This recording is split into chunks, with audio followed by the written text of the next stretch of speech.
我哋嘅參賽作品係組電寶微組生物電池。我哋嘅作品用咗兩款微組質子交互膜同埋碳布去製作。質子交互膜作為兩款微組之間嘅間隔，主要就係用嚟促進電子嘅交流。而我哋所加入嘅兩條電線可以幫助我哋形成一個閉合電路，但因為將電線直接放入水裡面會令電線加速生鏽，所以我哋就利用咗碳布嚟包住裡面嘅電線金屬部分，為咗防止金屬電線掂到水而出現生鏽嘅情況。喺選材嗰方面，我哋利用咗螺旋藻同埋小球藻作為發電嘅材料。螺旋藻作為負極，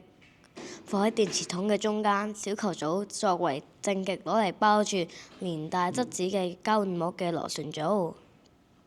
我哋曾經測試過用相同嘅微組作為發電材料，但係發現發電功率係非常之低。原因係因為兩種相同嘅微組之間產生嘅質子濃度係非常之相似，因為佢哋之間造成唔到一個電子差異，所以未能夠促進呢個電子流動。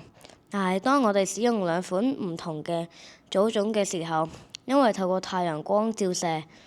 兩種組種都會產生唔同嘅質子濃度。透過質子交換膜可以促進入邊嘅電子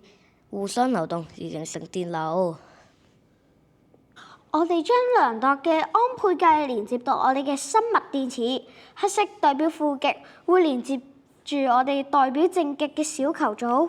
然後紅色代表正極，會連接我哋負極嘅螺旋藻。當我哋連接好我哋嘅電線之後，我哋會見到安倍計嘅直流電壓顯示到數據，咁我哋而家呢啲電壓呢，就係我哋嘅電壓啦。咁證明咗我哋嘅生物電池係能夠產生電力。希望我哋嘅微組生物電池可以成為未來嘅綠色能源啦！拜拜。